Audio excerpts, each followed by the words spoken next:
ఎన్నికల్లో ఎలాగైనా గెలవాలని తెలుగుదేశం పార్టీ ఓటర్లను ప్రలోభాలకు గురిచేస్తోంది. ప్రభుత్వ కాల్ సెంటర్ను పార్టీ సేవలకు ఉపయోగించుకుంటోంది. 1100 కాల్ సెంటర్ ద్వారా ఓటర్లను ప్రలోభపెట్టేందుకు ప్రయత్నిస్తోంది.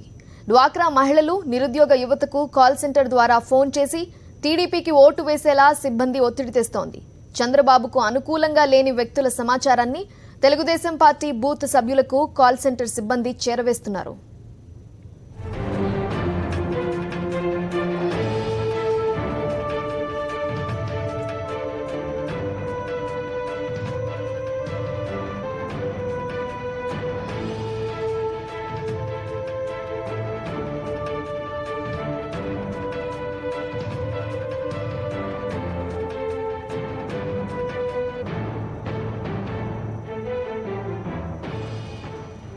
మరింత సమాచారం మా ప్రతినిధి సతీష్ నడి తెలుసుకుందాం. సతీష్, చెప్పండి, ఎన్నికల కోడ్ అమల్లోకి వచ్చిన తర్వాత గవర్నమెంట్కి సంబంధించిన దేనిని కూడా పార్టీ కార్యకలాపాలకు ఉపయోగించకూడదు. కానీ ఏపీలో చూస్తే ప్రభుత్వ కాల్ సెంటర్ను పార్టీ సేవలకు ఉపయోగించుకున్నట్టు కనబడుతోంది.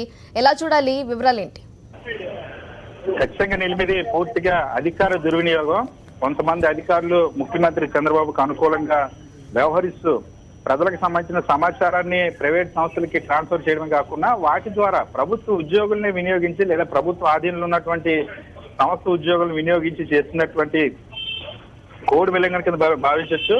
ఏదైతే ప్రస్తుతం ఉన్నటువంటి 1100 పీపుల్స్ ఫస్ట్ ఏదైతే ఒక సంస్థ ఉందో దాన్ని ఒక ప్రభుత్వ అధికారి కాల్ సెంటర్ గా ప్రభుత్వం వినియోగిస్తుంది. కానీ అక్కడి నుండి స్టాఫ్ ని ఏదైతే గోడవల్లిలోని ఒక ప్రైవేట్ బిల్డింగ్ లో కొంతమంది సిబ్బందిని అక్కడి నుంచి తీసుకువెళ్లి అక్కడ తెలుగుదేశం పార్టీకి సంబంధించిన సేవలు వినియోగించడానికి, తెలుగుదేశం పార్టీ బూత్ కన్వీనర్లతో మాట్లాడడానికి, వాళ్ళకి ఎప్పటికప్పుడు మోటివేషన్ చేయడానికి, దాంతో పాటుగా ప్రభుత్వం ఏ బూతుల పరిధిలో ఉన్నటువంటి ప్రభుత్వ పథకాలకు సంబంధించిన లబ్ధిదారుల సమాచారం, వాళ్ళ అభిప్రాయాన్ని వాళ్ళకి చేరవేయడం ద్వారా తెలుగుదేశం పార్టీకి ఓటు వేయించడానికి అటు ప్రభుత్వ పథకాల లబ్ధిదారులపైన ఒత్తిడి తీసుకొచ్చేందుకు బూత్ కన్వీనర్లు ఎప్పటికప్పుడు మానిటర్ చేయడానికి ఈ వ్యవస్థను ఏర్పాటు చేశారు. స్వయంగా 1100 ఏదైతే ఉందో అఫీషియల్ ఒక కాల్ సెంటర్ ఉందో అక్కడి నుండే సిబ్బందిని రోజు బస్సుల్లో తీసుకొచ్చి ఇక్కడ ఈ ప్రైవేటు తెలుగుదేశం పార్టీ సేవా కేంద్రానికి వినియోగిస్తున్నారు. మనం పకడ్బందీగా అక్కడ ఉన్నటువంటి ఉద్యోగులు ఇచ్చినటువంటి ఉద్యోగులు కానీ వీళ్ళంతా కూడా 1100 రిక్రూట్ అయినటువంటి ఉద్యోగులే.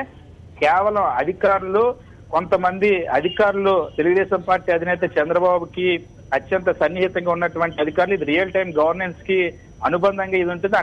ఇక్కడ వచ్చిన ఫీడ్బ్యాక్ ని గతంలో ప్రభుత్వం సర్వేల రూపంలో చెప్తూ వచ్చేది. ఇప్పుడు అదే ఫీడ్బ్యాక్ ద్వారా అదే సమాచారాన్ని 1100 ఉన్నటువంటి సమాచారం, నాకు పోలింగ్ సమాచారమే ఈ ప్రైవేట్ ఏజెన్సీ దగ్గర ఉండడం, దాంతో పాటుగా అక్కడే లబ్ధిదారుల ఎంపిక, బూత్ కన్వీనర్ నెంబర్లు కూడా మనకు చాలా స్పష్టంగా వినియోగించినటువంటి సేవను ప్రతి ఒక్కరు ఒక పథకానికి సంబంధించి మీరు ఇప్పుడు మళ్ళీ ముఖ్యమంత్రిగా చంద్రబాబుని ఓటేయాలని ఒత్తిడి చేసేలాగా ప్రశ్నావళి కూడా ఉంది.